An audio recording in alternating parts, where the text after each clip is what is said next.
అంశాలను పొందుపరిచారు. ఎస్ చిరంజీవి చేసినటువంటి ఆ ట్వీట్ చూద్దాం ఒకసారి.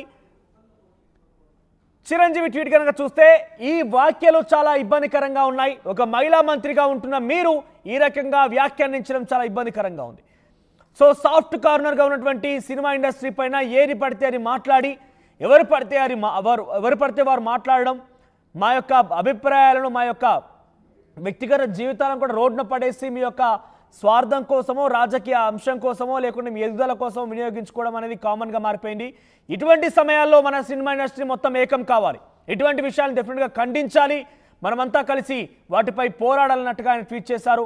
No one should stoop to this level for scoring political points. ఎవరు కూడా ఈ రకంగా ప్రయత్నం చేయకూడదు. మీ యొక్క రాజకీయ స్వార్థం కోసం, రాజకీయ ప్రయోజనం కోసం ఈ రకంగా ప్రయత్నం చేయకూడదు. చివరిగా ఆయన మెన్షన్ చేసింది ఏంటంటే ట్రస్ట్ ద కన్సర్న్డ్ అంటూ కూడా ఆయన మెన్షన్ చేశారు.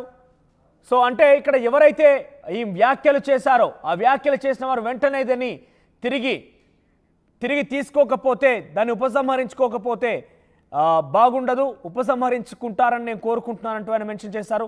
నెక్స్ట్ ఎన్టీఆర్ విషయానికి